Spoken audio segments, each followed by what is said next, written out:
I thought you was riding with your boy for the children that we visit at Children's Hospital to Brain. I thought you was riding with me for the bikes and the presents and the things that we give away to unfortunate kids at Christmas. I thought you was riding with me because I put on for my city and I try to bring my city up every step of the way. I did not know you was riding with me because you thought I would ride for who you voted for.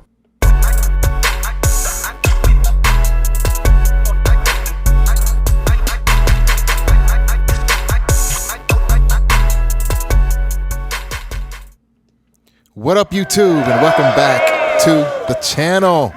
Nelly is taking a lot of heat from the black community after performing at the Trump Inaugural Ball. Make it make sense, man. Make it make sense. But he's finally clapping back on the whole situation, and I am here for all the smoke. Without further ado, man, we're going to get into it. Let's go. Considering the backlash that you've received for agreeing to this performance, right?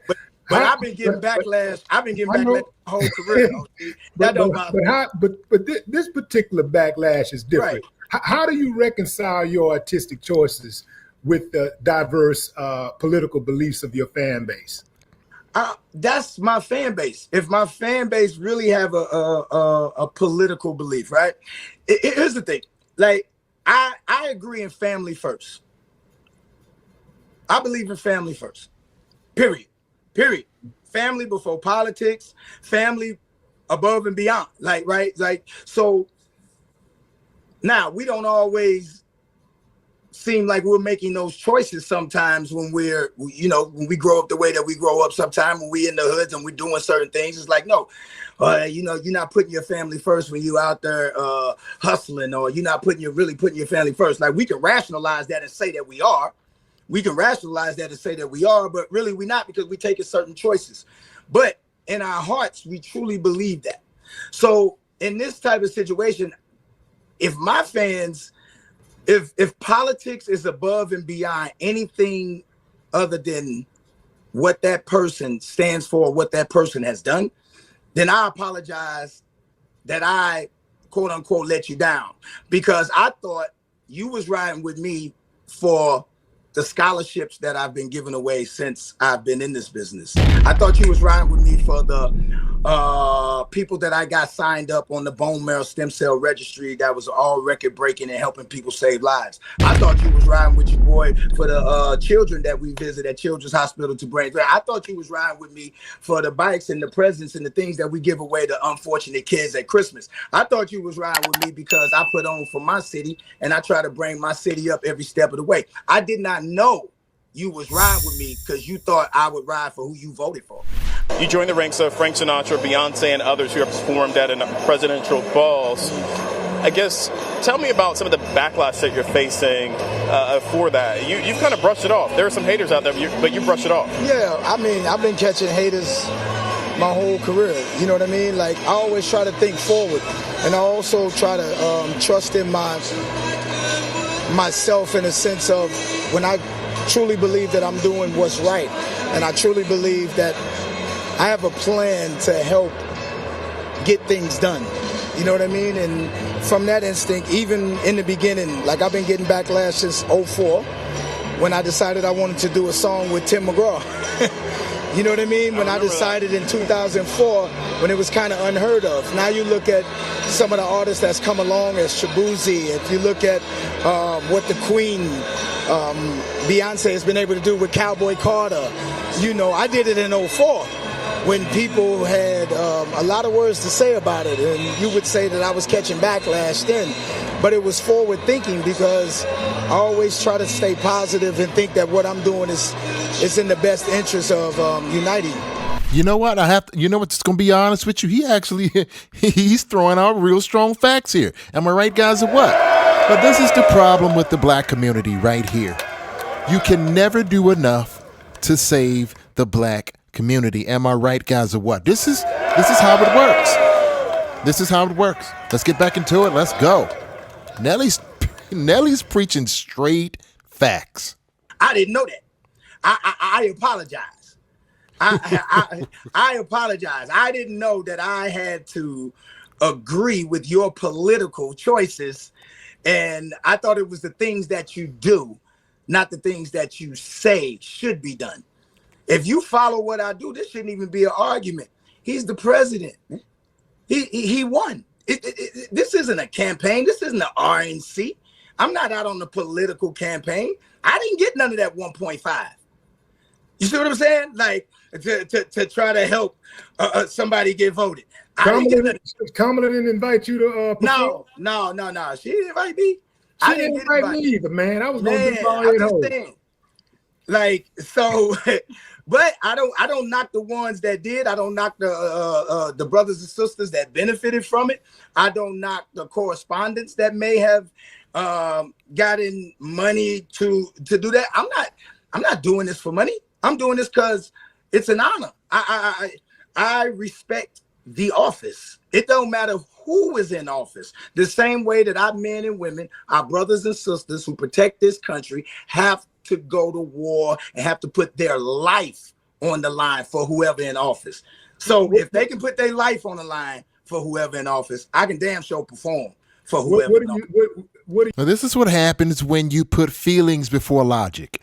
This is what happens before you put feelings before logic. And I'm so happy that our country is finally getting turned around and we're finally starting to use common sense. Am I right, guys, or what? Yeah, man.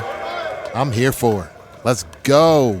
What do you say to the people that say we're not giving you this backlash because of your political affiliation or your political choice or whatever?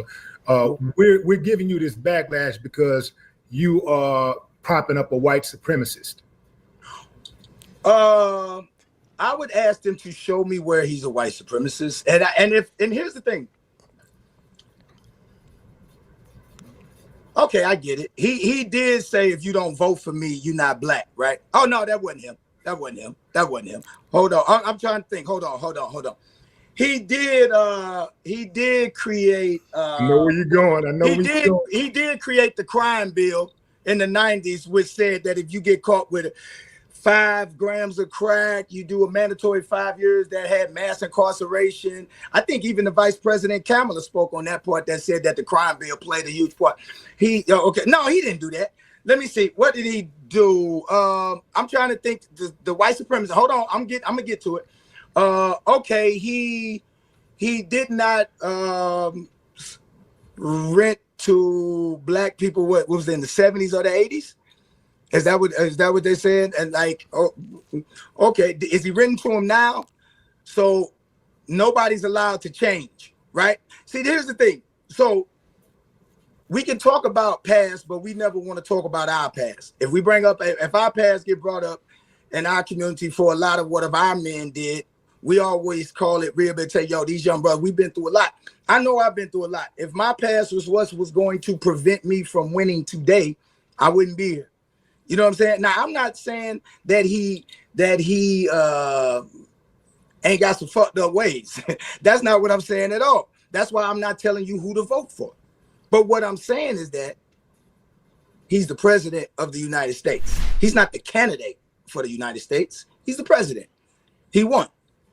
I think if Trump, some of these ways, like, you know, with the housing discrimination that he participated in back in the 80s, if that was a one-off, if that was, or even if he had some other things going on where he looked like a bigot to us, that might be one thing. But it's another thing when he starts saying things like when you have a situation where you have black folks getting their heads blown off by the police with impunity, and Trump says, I'm going to give them even more impunity. Hold on.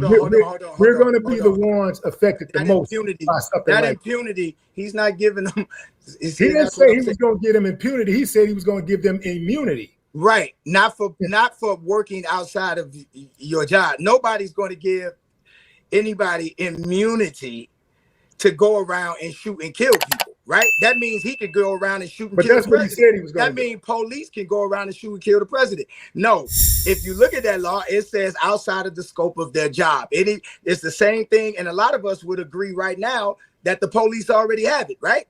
So why would we think that would mean that If they not paying now, then they not gonna pay, right?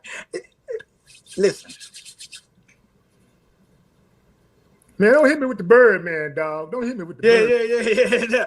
No, because I'm trying to choose my words carefully because I don't want to get into, rhetoric and regurgitation of what, back and forth on either side is happening, because that's not it. That's why I'm not telling you who to vote for, because if you're saying in the 80s, hippie would have been a one-off. Well, okay, I'm not okaying anything he's done. I'm not here to take up for Trump. I'm just saying we don't hold everybody else accountable in the same manner. That's all I'm saying. I'm saying, why aren't we holding mass incarceration and people who made a bill to encourage states to build more prisons? Why wouldn't we look at that crippled us as well? But somebody that owns a building in New York City, okay, that's in New York City, but that crime bill affected the whole United States. That crime bill affected every hood in the 90s. It affected every urban family to a certain degree, almost, that grew up in the 90s. We all come from, well, I ain't saying we all, people like us who come from certain areas of the states have people who were affected by this crime bill, mass incarceration. Now they say that drug addicts, they need help. Back then, we were considered animals. In the 90s, we were considered animals. Lock them up. Don't treat them. Lock them up. Now, if you see, now it's an addiction. We need to get these people help. To me, that's more racist. To me, it's more racist to say if you don't vote for me, you ain't black, to a black man on a black show in 2020. Nelly spitting flames, am I right, guys, or what? Hell yeah. And I'm going to tell you, man. See, that's the thing, man, with these stars, man. That is the thing with the black community and these stars, man. The black community is so easy to make gods out of these stars, man. And only just to point the finger and tear them down when it's time. Am I right, guys, or what? Huh? Yeah, it is. And y'all know I'm right. Let's go. Not what somebody did in 1980. To me, that seems more racist to me. Maybe I'm wrong. You got to point that. Look, man, when you're right, you're right. You know what I'm saying? When you're right, you're right. The thing about Biden, I do believe, I think we find ourselves in a very peculiar situation in this country as black people, where no matter which side we go on, even if we go on the black side, oftentimes we're gonna get stabbed in the back. We're in a country that targets us for failure, and even when we want to get into the system and try to do the right thing and try to be a conduit for change. Oftentimes, we find ourselves, crippled by the politics, and we can't really get a lot done. So it's like when you look at Biden, I think people want to believe that Biden has turned a new leaf. And that's where those feelings come in at right there. Am I right, guys, or what? That's where those feelings come in right there. Instead of logic and just seeing things for how they truly are. Let's go. They want to believe that Biden has turned a new leaf because they got to rock with somebody. Right. We like feelings. We're in a situation where, okay, we got to pick a side. You got to rock with somebody. And then you have those of us who say, man, fuck all of them. I don't want to rock with none of them. I'm independent. I'm independent. That's why I don't tell you. I'm also independent. That's why I don't tell you. I don't swing either way. The only reason we're talking today is because he won. He's the president. I'm here to perform for the office. That's all. That's that. So your point. So what do you say to people who say, yeah, the Trump comes with the office? So you're performing for Trump. His name is get out of your feelings. That's what you say on the inauguration. Well, more than half this country voted for Trump. If you respect the process when the process works in your favor, respect the process when it don't work in your favor. But I think that's hold on, stop right there. That's a good point. That's an excellent point. Yeah. One of the issues that people have is that Trump don't respect the process when it don't work in his favor. Okay. If things don't go his way, like if he had not won, he would have said everybody cheated on him. He got cheated. But I was told certain people when they go low, we go high. Now when they go low, I go low. We get even. I know I'm going low. I feel you. I'm going low. I feel you. Listen, let me tell you something, my brother. Like, I don't get into like federal politics or all like that. I agree with the homie Killer Mike and the brother Killer Mike when he said like, yo, you should be more on your state politics more than anything ever that. And I'm not saying that I'm really intertwined into all of that. I just want to do good by my people, and that means getting things done. There it is, guys. Thank you so much for coming in for another episode from the DuJuan Elliott Podcast. Don't forget to like, subscribe, hit that notification bell for your boy, and I will see you soon on the flip side, all right? We out of here. Peace.